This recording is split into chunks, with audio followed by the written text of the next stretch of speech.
Estudo da obra de Allan Kardec, O Livro dos Médiuns. Olá, amigos! Estamos de volta para mais um episódio da série O Livro dos Médiuns. O episódio de número 100.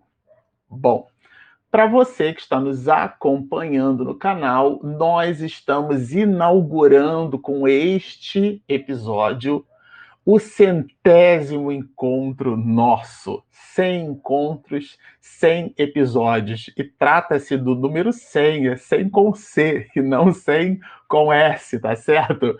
Então, para você que se permitiu estudar conosco até aqui, nós estamos no capítulo de número 23. Falávamos no episódio passado sobre a conceituação e os aspectos da subjugação com Allan Kardec. Esse capítulo de número 23 estuda a obsessão, que é o primeiro e grande escolho da prática mediúnica, da prática espiritista, né? Estamos falando do exercício medianímico. E agora aqui, neste episódio, a gente vai estudar um pouco com Allan Kardec aquilo que ele mesmo vai chamar de causas da obsessão. Por que as obsessões acontecem? Qual a causa? Qual a origem? Uma vez entendendo os seus mecanismos e a forma como elas efetivamente se dão, né? pelas questões da obsessão simples, pela fascinação e agora, por último, pela subjugação, por que esses processos se dão? Qual é a causa? Qual a psicogênese destas mesmas questões? E aqui é justamente no item 245 em diante que a gente vai aprender com o mestre de Lyon o porquê a obsessão se dá. Bom, diz-nos assim Allan Kardec: as causas da obsessão variam de acordo com o caráter do espírito. Opa! Então, a origem do processo obsessivo está, na verdade, ou deve ser analisada, essa origem, a partir da perspectiva do espírito que busca essa coercitividade, que busca este domínio, né? A influência que se transforma num domínio e que modifica o nosso campo psíquico e, por sua vez, o nosso comportamento. Então, está no caráter do espírito. Às vezes, diz-nos Kardec, é uma vingança que ele exerce sobre a pessoa que o magoou nesta vida ou em existências anteriores. Então, como dissemos em episódios passados, né, o obsessor, as mais das vezes, é um amigo nosso. É aquele que nós, infelizmente, pelos decessos comportamentais, nós o extraímos. Então, imaginemos, né, uma relação entre pai e filho, e o pai, motivado por um mecanismo de ganância, ele então deixa o filho a sofrer. E aquele filho, quando desencarna, ele dá-se conta da forma maligna com que agiu o pai.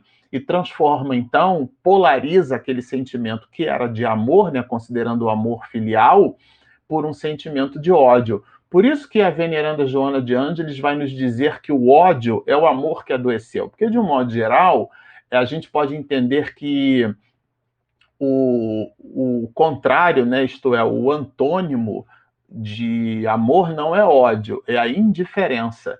É um pouco dessa inabilidade humana da gente, por exemplo, passar numa calçada, alguns chegam a pular um mendigo deitado no chão como se aquilo fosse um obstáculo físico, mas é um ser humano, e sem nem dar-se conta.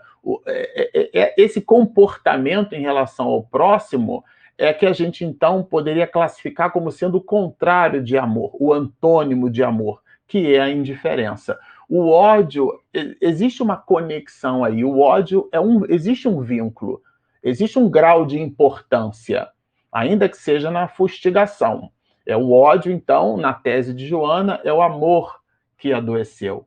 E esse amor que ficou doente, ele tem a sua gênese em existências transatas, em existências anteriores, onde nós nos fustigávamos uns aos outros, nos traíamos, verdadeiros cenários. O nosso passado é um passado belicoso, é um passado muito dorido, muito cheio de oportunidades. E nessa perspectiva, nas nossas relações com o próximo, a gente acaba magoando as pessoas moralmente e fisicamente. E elas, então, se nos transformam como sendo um verdadeiro cobrador de impostos, né? Nós reencarnamos e elas então, não acreditando na nossa proposta de comportamento de mudança, elas nos incitam a buscar o mesmo comportamento do homem do ontem, aqueles que essas pessoas conheceram e que reconhecem, porque a nossa assinatura psíquica estabelece esse conúbio com esses mesmos espíritos. Afinal de contas, nós temos ligação com estes espíritos, nós temos conexão, nós temos um elemento psíquico de enlace. E esse elemento psíquico, o espírito se serve dele para estabelecer os processos de vingança, que é justamente em função do caráter do espírito, né, como diz Kardec aqui, é o que ele se serve para poder estabelecer o mecanismo obsessivo. Então, essa seria uma das causas da obsessão, a vingança. Bom, agora, muitas vezes é o simples desejo de fazer o mal. Como o espírito sofre, quer fazer que os outros também sofram. Então, é a metáfora do caranguejo, né? Que é uma coisa terrível, inclusive, se coloca o caranguejo para... se põe ele vivo, né, na panela, é uma coisa assim, muito terrível. E aí, eu confesso a vocês que eu nunca mais comi caranguejo depois disso. Mas você coloca o caranguejo vivo na panela, liga, e a água fervendo, e aí o caranguejo, então, ele começa a querer sair pela panela. E os que estão embaixo, eles puxam o caranguejo que está tentando sair, né? Talvez por um mecanismo de tentar sair também, mas o que se observa é o caranguejo de baixo puxando para baixo o caranguejo que tenta estar mais acima. Esse seria um pouco, né, dentro dessa visão grotesca, o comportamento desses espíritos malignos. Eles não suportam a movimentação de determinadas pessoas e buscam fazer um mal, né? Então, esses espíritos agem, não raras vezes, por ódio e por inveja do bem. Eles não gostam das pessoas que promovem atividades benfazejas. E coloca aqui Kardec, olha, um deles se apegou como sarna. Olha a metáfora, ele coloca entre aspas, né? É uma relação metafórica, mas como se ficasse grudado ali, né? Um deles se apegou como sarna a uma honrada família do nosso conhecimento. Kardec conhecia, a qual, aliás, não teve a satisfação de enganar. Opa, o espírito não conseguiu enganar essa família que ele classifica, Kardec, como honrada. Interrogado acerca do motivo por que se agarrara a pessoas tão distintas, em vez de apegar-se a homens maus como ele, quer dizer, procurar os de sua classe, vamos dizer assim, né? Respondeu, olha o que o espírito respondeu: estes não me causam inveja, ou seja, estes segundos, né? Os homens maus. O que causa inveja são estes que estão, essa família honrada, que está buscando movimentar-se no bem. Então, o espírito, motivado por um sentimento de inveja, busca ali embaralhar, busca modificar o comportamento daquela mesma família. Por isso que nós, quando genuinamente buscamos apoio às outras pessoas, a gente precisa se manter num estado psíquico e mental muito probo. Eu me lembro da obra, né, Nos Bastidores da Obsessão, foi objeto de comentário aqui em nosso canal, que Manuel Filomeno de Miranda e José Petitinga, quando passaram a dar assistência à família Soares, né, nas reuniões de desobsessão, inclusive reuniões essas que aconteciam em desdobramento no mundo espiritual, eles foram altamente fustigados por espíritos malignos. E diz-nos Miranda, está no livro, que ele se percebia assim com uma sensação de raiva, de angústia, sentimentos que não eram dele, mas que estavam sendo incitados a serem provocados em Miranda. Miranda, gente, por conta justamente do apoio que ele, José Petitinga, passou a fornecer a uma família, que ele dá o nome lá de família Soares, né? Vejam a necessidade que a gente tem de se manter conectado com o alto o tempo inteiro. Tenho grande necessidade de atormentar alguém, diz-nos um espírito. Uma pessoa criteriosa me repeliria. ligo-me a um idiota que não me opõe nenhuma resistência. Então os espíritos escolhem. Aquele ali possui um psiquismo frágil. Porque assim como nós, alguns de nós, né, pessoa que gosta de ir para a academia, de fazer exercícios, pegar, por exemplo, um supino, puxar uma barra, fazer exercícios físicos, né, de adução, de abdução, a palavra abdominal vem daí, né, você faz uma abdução no músculo do abdômen. Todos esses exercícios que visitam o enrijecimento do músculo e o fornecimento de uma maior compleição muscular, eles são, pela sua própria natureza, exercícios. Do ponto de vista mental, é a mesma coisa. A pessoa que se mantém na preguiça mental, ou seja, que não faz o exercício da autocoercitividade, não, isto eu não posso fazer. Não, esse hábito eu preciso adquirir, né? Então, toda virtude, um dia foi disciplina. O que é que significa isso? Aristóteles vai nos dizer nessa direção que o hábito é uma segunda natureza. Então, se você, por exemplo, deseja ler um livro, eu sempre gosto de citar o Evangelho de Mateus, nós estamos gravando esse vídeo aqui em março de 2021, e passávamos agora o mês de fevereiro, né? E no mês de fevereiro, por ter 28 dias, a gente sempre gosta de citar que se você quiser ler todo o Evangelho de Mateus, escolha o mês de fevereiro, porque o mês de fevereiro tem 28 dias e Mateus escreveu o seu Evangelho em 28 capítulos. Então você se permita o desafio da leitura. O livro é um livro muito consistente, faz um planejamento e permita-se agora, é um planejamento que seja execuível. Marcelo, eu não consigo ler mais do que 40 minutos, então leia só 20, porque quem é fiel no pouco será no muito. Samuel Hahnemann, o pai da homeopatia, vai nos dizer que a diferença entre o veneno e o remédio, essa diferença está na dosagem.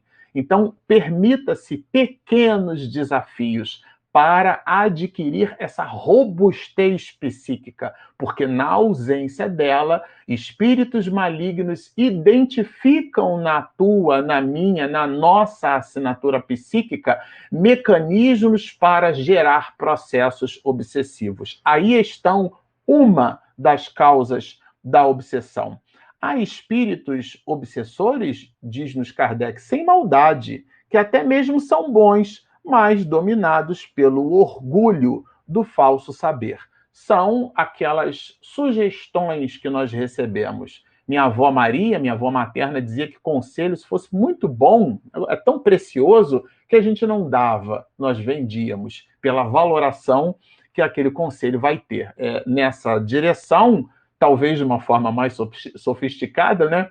Platão vai nos dizer que doxa não é episteme, ou seja, opinião não é conhecimento. Às vezes o espírito gosta da gente, genuinamente gosta, mas ele não é o melhor espírito para fornecer aquela sugestão. É simplesmente uma opinião, que pode, como todas as outras opiniões, estar enfadadas ao erro, ao insucesso, e o antônimo de verdade é sempre mentira. Ou seja, o espírito, por mais goste de nós, nem sempre um espírito familiar é bom, lembra-nos Allan Kardec. O fato de conectarmos-nos psiquicamente com alguém que gosta de nós, isso não é sucesso intelecto-moral. Olha, vai depender da natureza do espírito. Por isso que ele começa falando no item 245 que as causas da obsessão estão ligadas ao caráter do espírito.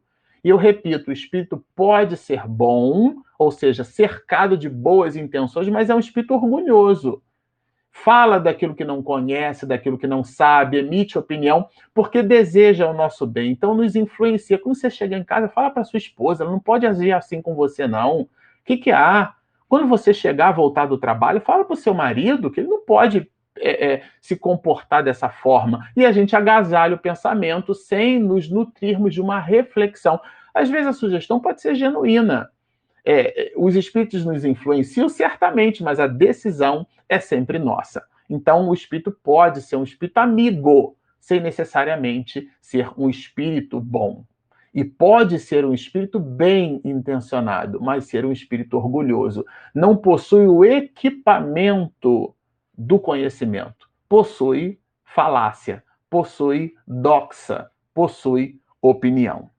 E procuram médiuns bastante crédulos para os aceitar de olhos fechados e que eles fascinam, a fim de os impedir de discernirem o verdadeiro do falso. Olha isso, gente. Agora, aqui, se esse texto ele é impressionante, o que se segue é mais reflexivo ainda.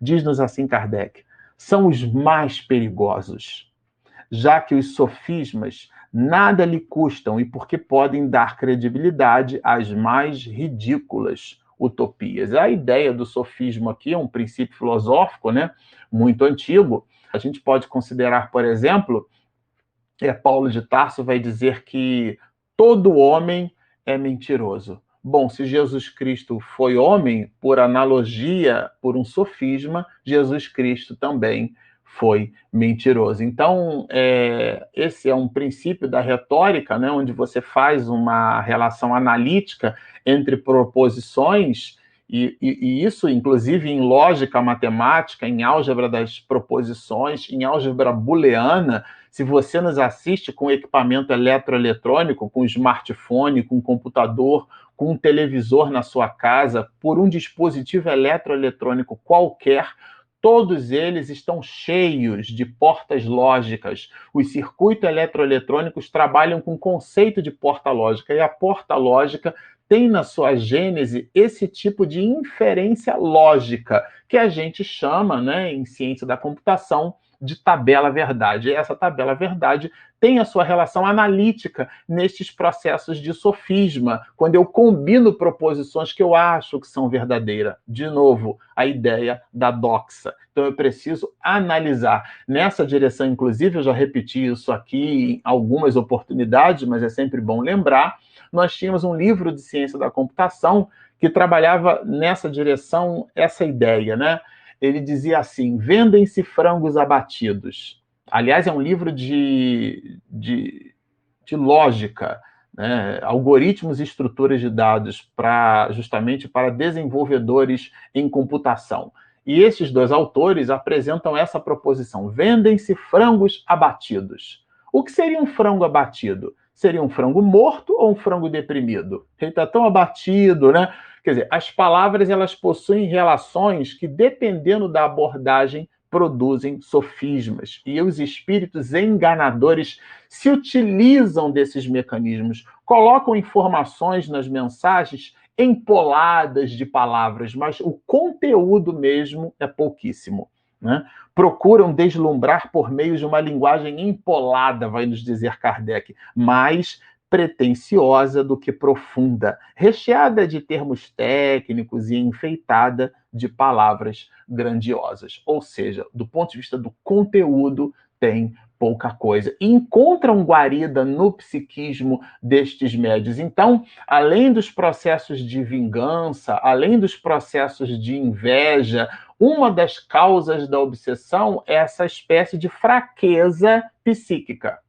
Como alguém que, por exemplo, para supinar muitos quilos, né, 40, 50, eu me lembro que eu botava, chegou uma época, agora eu já estou mais velhinho, né, 35 quilos, dá 70 quilos de supino, né? Foi muito tempo, e os outros companheiros na academia que eu vi, né, eles botavam às vezes 50 quilos de cada lado, e assistindo esses grandes halterofilistas, botavam às vezes mais de 100 quilos de cada lado. Aquilo é um exercício, ele não conquistou de uma hora para outra, até porque o tecido muscular cresce quando ele se danifica, ele se autocompleta, né, produzindo mais fibras musculares. É como se a gente criasse tônus muscular através da lesão. E essa tese, por provocar dor, né, Arnold Schwarzenegger foi Mr. Universo durante muito tempo, ele usou aquela expressão que ficou muito conhecida, né, no pain, no gain, né, sem dor não há ganho. Essa dor aí a gente pode metaforicamente canalizar para esse mecanismo nosso de coercitividade pessoal, né, uma imposição a um determinado comportamento. Quando eu era adolescente, eu ficava criticando muito aquelas pessoas que ficavam envolvidas com fantasias, né, para as alegorias de carnaval, depois que a literatura espírita fornece os elementos do pano de fundo do que seria espiritualmente o carne nada vale, né? O nível de depravação e de entrega que muitos de nós nos permitimos ter nesse período, negando a realidade espiritual que somos e buscando a luxúria, através da exacerbação grotesca do sexo, dos alcoólicos, dos entorpecentes. Então a criatura se entrega, né, a esses devaneios. E nessa perspectiva, depois que a gente passou a tomar conhecimento do malefício que a festa do carnaval do deus Baco pode proporcionar à criatura humana, eu ficava particularmente condenando a postura daquelas pessoas que se aplicavam naquelas vestimentas, né? Abstração feita à beleza que o carnaval oferece, certamente como cultura, como arte, não há o que se discutir. Mas a nossa visão preconceituosa, depois, refletindo, a gente fica imaginando assim, sobretudo lendo essa obra, né? Que esse comportamento canalizado de forma genuína, aplicada às pessoas que se dedicam, essa dedicação construída nessa perspectiva, a dedicação o Espírito fez. Então, a pessoa que se dedica ao atletismo, que se dedica... os atletas, de um modo geral, eles precisam ter uma disciplina muito grande na alimentação, no sono, porque o sono é tão mais importante quanto o próprio exercício físico, os tipos de exercício físico que ele precisa se submeter. Então, existe um alto grau de disciplina. Vocês imaginam, então, onde é que eu quero chegar? Todo esse volume de disciplinas canalizado para si mesmo. Canalizado, quando eu digo para si mesmo, é para o crescimento moral de si mesmo. Esse nível de entrega, porque a tenacidade o espírito construiu. É só uma questão de canalização. E às vezes aquele outro de nós ficamos fazendo juízo de valor sobre o comportamento alheio e a gente não carrega a mesma fibra, a mesma tenacidade, a mesma entrega que aquelas almas desenvolvem. É nessa perspectiva que se apresenta uma das causas da obsessão, a fragilidade do nosso psiquismo. Você fica imaginando uma senhora costurando para uma festa dessa de carnaval, por exemplo, e o espírito tentando incitá-la a promover comportamentos ruins. E essa senhora não dá brecha, porque ela está tão ali envolvida com a costura que a mente dela está vinculada ao exercício daquela atividade. E o espírito que está ali certamente rondando, circunvizinhando aquela região, busca incitá-la para criar intriga com uma outra pessoa, mas ela não dá espaço mental. E quando ela acaba ali, ela tem que ir para casa, porque ela precisa cozinhar, ela precisa dar assistência à família, ela precisa cuidar dos filhos, do marido, né? Há quem diga que o marido é um segundo filho, porque dá um trabalho enorme. Quer dizer, a pessoa não apresenta espaço mental. Minha avó Maria dizia nessa perspectiva que a mente vazia é a oficina do diabo, do demônio, considerando os espíritos malfazejos alegoricamente nessa perspectiva assim. Então, quando a gente apresenta um espaço vazio na mente, essas são umas das causas da obsessão. E ele vai aprofundar assim, olha: quase sempre são loquazes esses espíritos que se servem, né, desses mecanismos, muito prolixos, procurando compensar a qualidade pela quantidade. Isso a gente viu aqui, né? Os espíritos verdadeiramente superiores são sóbrios de palavras. Dizem muita coisa em poucas linhas.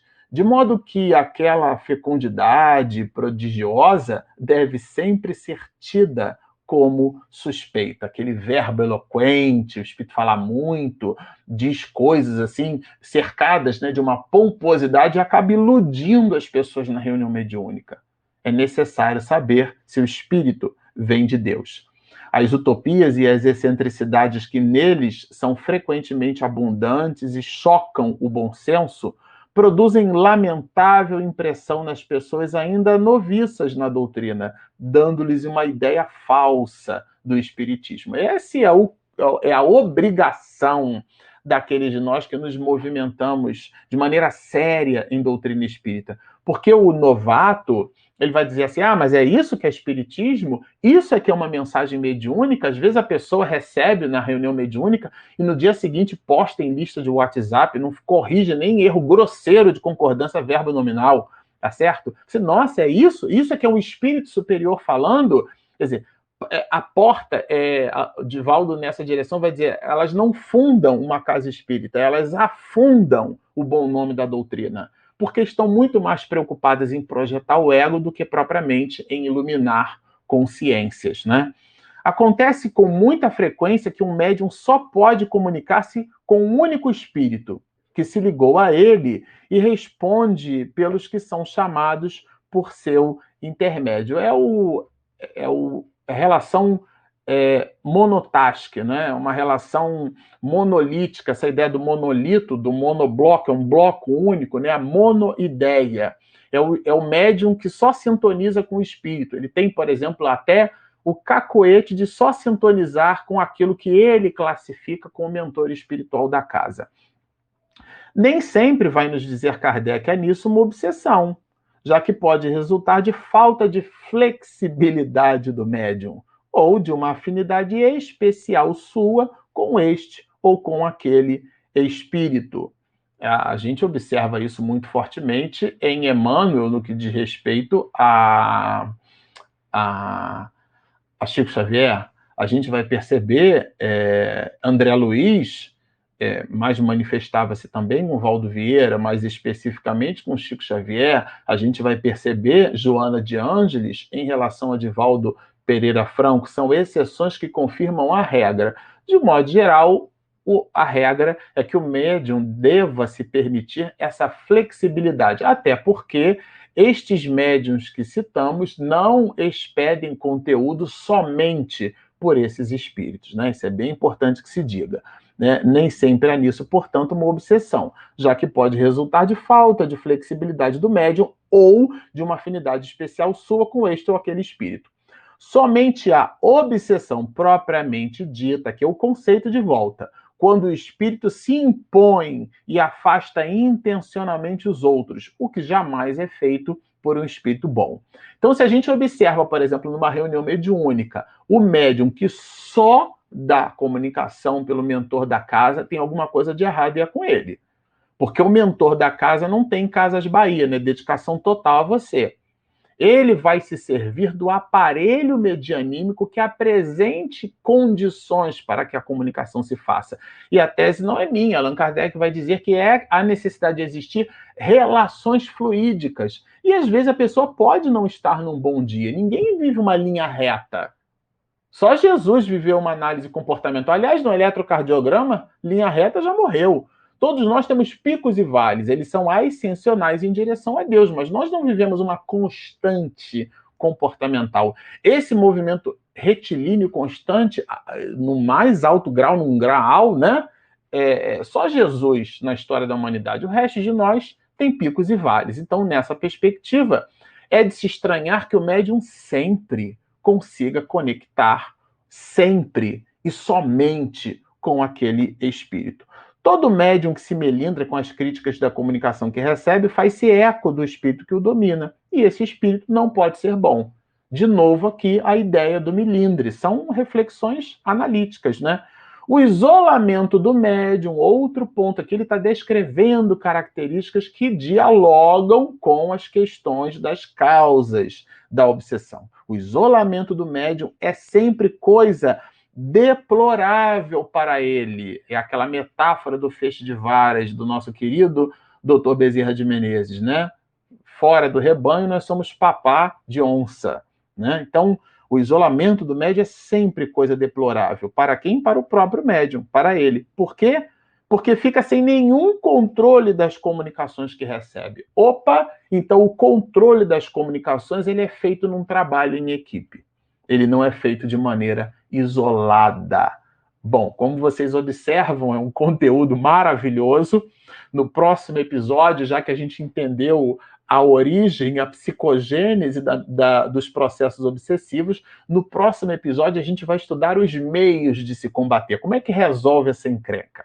E se você nos assistiu até aqui e gostou do que ouviu, mas ainda não se inscreveu, por favor, clica ali embaixo, inscreva-se, do lado tem um sininho para receber as notificações e não esquece de clicar no joinha, porque ajuda ali o motor do YouTube a nos encontrar. Nós temos também um aplicativo para smartphone. Se você tem um iPhone, existe aplicativo na Apple Store. Se você tem um Android, existe aplicativo na Play Store. Bom, baixem o seu aplicativo, inscrevam-se no nosso canal, sigam-nos e muita paz.